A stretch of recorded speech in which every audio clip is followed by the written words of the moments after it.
What's up, everybody? This is frenzyrumble, www.frenzyrumble.com. I've been getting a lot of requests for a tutorial on leader class Fallen.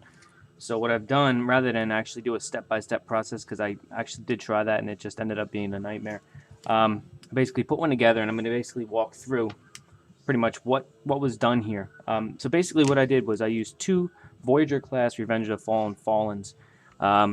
And one was a donor and one was used for the final figure, what you see here.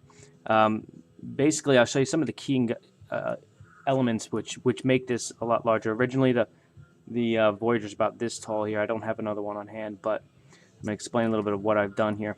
We'll start with the ankles. These are neo-shifter joints, which I put a little bit of crazy glue in there to give it some extra strength. This allows the ankle to be turned and also go up and down. I'd like to thank Incline Designs for that little idea there. Pretty neat. Neo shifter joints are really great. You can get them at Toys R Us or Walmart, whatever. They're great fiction feed peg and socket type joints. So you can see they're pretty cheap too. So they're great. Now for the legs, what I did is I've taken two legs. The upper leg used to be about to here to the knee. To here to the knee. And what I've done is I've taken the second leg from this side, flipped it upside down. So I took it, flipped it upside down, cut this part off, and then I took the connector for the knee and I re-put that in here. You'll see that right there. And then now the knee connects right back into there again. So basically I extended the upper leg by about 1.5 inches. I've also taken the spike off the other figure and put it below this spike just to give it some extra, details there. This part of the waist and the hips is pretty much the same. Now what I did up here is I've actually used basically any type of organic looking transformer part. In this case I used a Beast Wars, I believe it's Toro. He's a bull, and I used his chest area. Made some little modifications to it. Filled in a little bit of the area with some Sculpey clay, which is this stuff right here, Fix It Sculpt. It's a 2-part clay. It's really great stuff. Self-hardening, waterproof. It's really good stuff. Basically use that to fill in some areas. These parts here, on the two sides here, are from the part that used to be back here. Not really sure where that was. Now you'll see also I took the this lower part of the waist here, this part here, and I cut out this area and I made two parts, this part and this part. And you'll see those both back here on his back. So this is the crotch area, and then the part above that, and I've kind of put those two together. And it's kind of nice because it gives him two spikes up at the top. By his back. I've taken the fins off, permanently affixed them down. Then I took the cockpit, or whatever you want to call this piece here, which used to be on that back part as well, put that permanently adhered here. This part in here is actually one of these parts in the bottom of the leg. You'll see that gray part there. Put that inside here.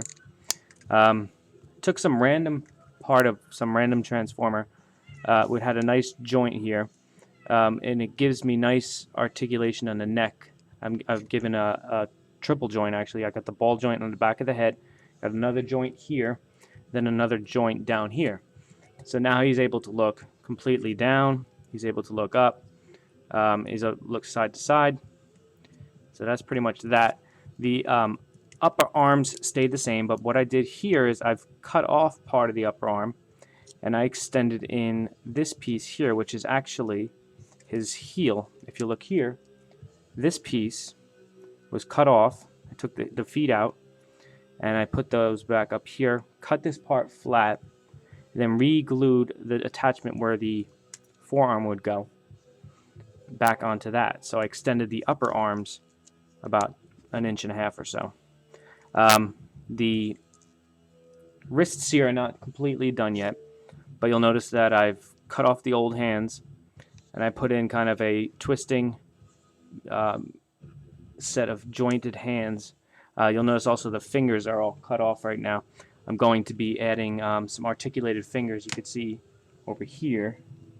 I'm actually have a cast here. I'll show you that. Now these here are just, it's a two-part aluminite cast. You'll see a finger here. And I'm going to have 8 left ones and 8 right ones.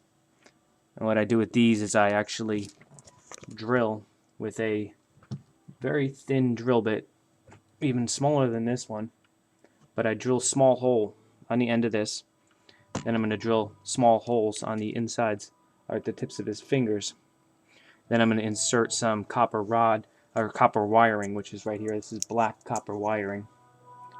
And that kind of gives it some articulation on the fingers.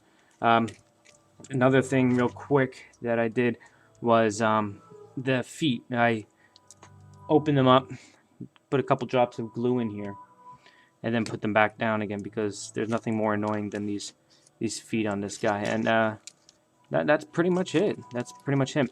This is going to be a custom for eBay, and I've actually got Big Hank doing some amazing electrical work. We're going to actually have some fire effects. See if I can. Yeah, I'm going to have some fire effects in his chest. It's going to be like a smoldering effect. I'm going to have detachable flames that attach onto his arms, which are also going to have a smoldering fire effect. And then beyond that, we're going to have the staff, like I did for the first one, which I actually got over here. So, I don't know if you could see that in the picture or not. So I've got this staff, which I'm going to be making again for this guy. He's also going to come with a 12-inch by 12-inch, a 12-inch by 12-inch pyramid base with a lot of floating tanks and trucks around that. So that's pretty much it. Now his wrists do have the good, his hands have the good articulation and stuff now, and that's all. So in the meantime, keep an eye out for this. It should be done within a week, and from there I'm going to have it on eBay.